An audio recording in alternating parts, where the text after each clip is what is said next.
Chilika the living lagoon. Chilika lake বা চিলিকা হ্রদ ভারতের পূর্ব উপকূলে অবস্থিত উড়িষ্যা রাজ্যের একটি বিখ্যাত নোনা জলের উপহ্রদ বা লেগুন। এটি এশিয়ার বৃহত্তম এবং বিশ্বের দ্বিতীয় বৃহত্তম উপকূলীয় লেগুন। চিলিকা লেগুন প্রায় 1165 বর্গ কিলোমিটার জুড়ে বিস্তৃত এবং বর্ষাকালে এর আকার আরও বৃদ্ধি পায়।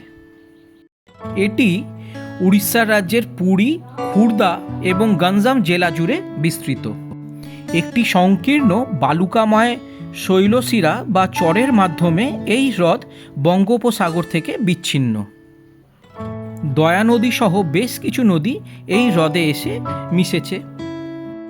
1981 সালে চিলিকা হ্রদকে ভারতের প্রথম রামসার সাইট হিসেবে ঘোষণা করা হয়। ইরাওয়াদি ডলফিন এবং প্রচুর পরিযায়ী পাখির জন্য এটি বিখ্যাত। আমাদের চিল্কা ভ্রমণের যাত্রা শুরু হয় ব্যান্ডেল স্টেশন থেকে রাত 9:10 15644 ডাউন কামাখ্যা পুরী এক্সপ্রেসে। পরদিন সকালে ভুবনেশ্বর পৌঁছে ওখান থেকে একটা ক্যাব নিয়ে আমরা গিয়ে পৌঁছই সাতপাড়াতে ওটিডিসির পান্থশালায়। ভুবনেশ্বর থেকে সাতপাড়ার অ্যাপ্রক্সিমেট ডিস্টেন্স হচ্ছে 108 কিলোমিটার। খুব সুন্দর সাজানো গোছানো ওটিডিসির এই প্রপার্টিটা। ওটিডিসির ওয়েবসাইট দিয়ে অনলাইন প্রসেসে এইরকম দুটো ঘর আমরা আগে থেকেই বুক করে রেখেছিলাম। ফ্রেশ হয়ে যাত্রী নিবাসের রিফ্রেশমেন্ট রুমে প্রাতরাশ সেরে বেরিয়ে পড়লাম আমরা চিল্কা হ্রদের উদ্দেশ্যে। এখানে একটা ম্যাপ দেয়া রইল। সাতপাড়াতে চিল্কা হ্রদের ধারে বাঁধানো এই ঘাটটা খুবই সুন্দর। এটা one of the most popular boating point Chilika থেকে। ট্যুরিস্টরা মেনলি পুরী থেকে এখানে বোটিং করতে আসেন। এখান থেকে বোটিং করার মেন অ্যাট্রাকশানটা হলো ডলফিন সাইটিং। অবশ্য খুব কপাল ভালো থাকলে ডলফিন দেখা যায়। আর ডলফিন নাইবা দেখতে পেলাম, এই বিস্তৃত লেগুনে বোট রাইডের মজাই আলাদা। আর আপনি একদমই কম খরচে পাবলিক ভেসেলে চিলিকায় রাইড করতে চান, তারও ব্যবস্থা আছে। এই রকম ভেসেলে করে আপনি সাতপাড়া থেকে জান্নিকুডা ঘুরে আসতে পারেন। এই আমাদের ভেসেল সাতপাড়া থেকে রওনা দিল জান্নিকুডার উদ্দেশ্যে। এই ভেসেলে মানুষ ছাড়াও আপনার heavy motor vehicles, light motor vehicles, bike সবই ফেরি করা হয়। আমরা চললাম এখন সাতপাড়া থেকে জান্নিকুডার উদ্দেশ্যে। ওই ভেসেলেই আপনি আবার ফেরত আসতে পারেন। আর ভাড়া মাত্র 10 টাকা মতন পার হেড।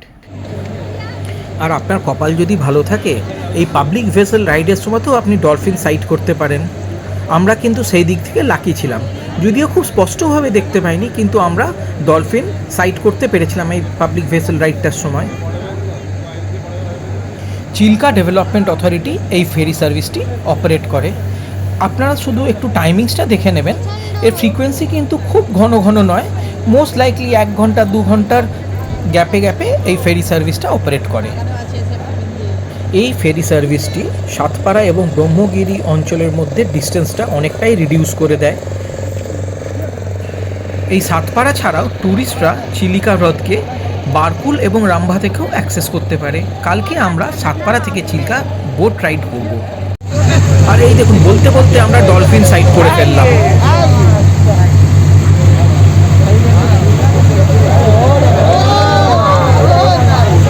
আর এই ভালো করে ডলফিনটাকে দেখুন।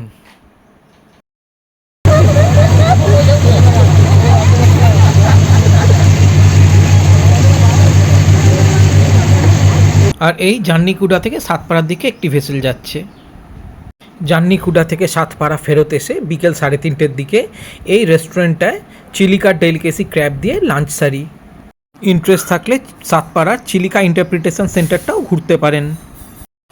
সেদিনকে আর বিশেষ কিছু করার ছিল না।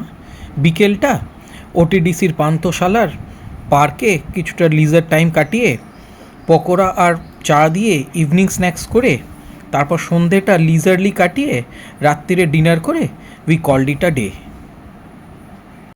Good morning. আমাদের রুমের সাথে এই ব্রেকফাস্টই কমপ্লিমেন্টারি। ব্রেকফাস্ট সেরে আমরা এবার রওনা দেবো সাতপাড়া থেকে বারকুলের উদ্দেশ্যে। আমরা একটা মোটরাইজড বোট বুক করে নিয়েছি। এই নৌকো করেই আমরা এখন সাতপাড়া থেকে বারকুল যাব কালিজাই টেম্পল ভিজিট করে। এই বোট রাইডটা অ্যাপ্রক্সিমেটলি 4 ঘন্টা সময় লাগবে। আর এর ভাড়াটা ভ্যারি করে ডিপেন্ডিং অন ট্যুরিস্ট ডিমান্ড। মোটামুটি 5 থেকে 6 হাজার টাকা পড়ে। এই যেন এক অন্যরকম অ্যাডভেঞ্চার। চারিদিকে শুধু জল আর জল। আর একটি মোটর বোটে আমরা 4 জন, আর যিনি বোটটি চালাচ্ছেন উনি। মাঝে মাঝে দেখা মিলছে এরকম কিছু পরিযায়ী পাখির।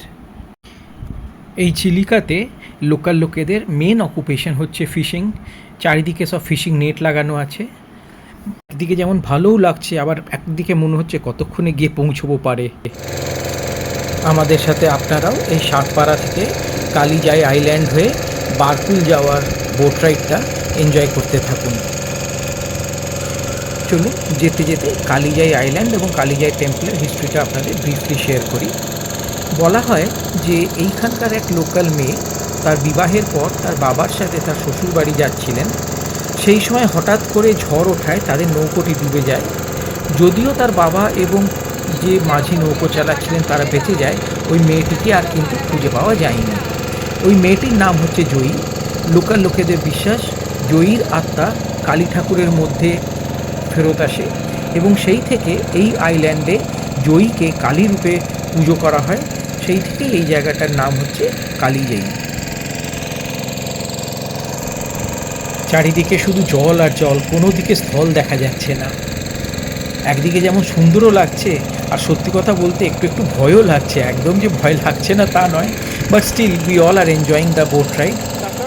দেখুন এরা একটা ন্যাপও নিয়ে নিচ্ছে এই 4 ঘন্টার রাইডের মাঝখানে।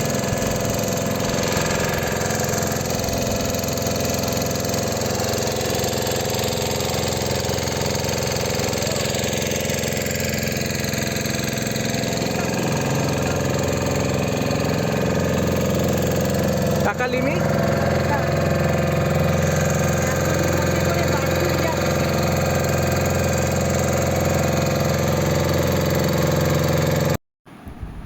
ওই দূরে দেখা যায় কালিজাই টেম্পল এবং কালিজাই আইল্যান্ড। আমরা প্রায় কালিজাই আইল্যান্ড পৌঁছে গেছি। সাতপাড়া থেকে আমরা 10:35-এ রওনা দিয়েছিলাম, আর এখন বাজে 1:10।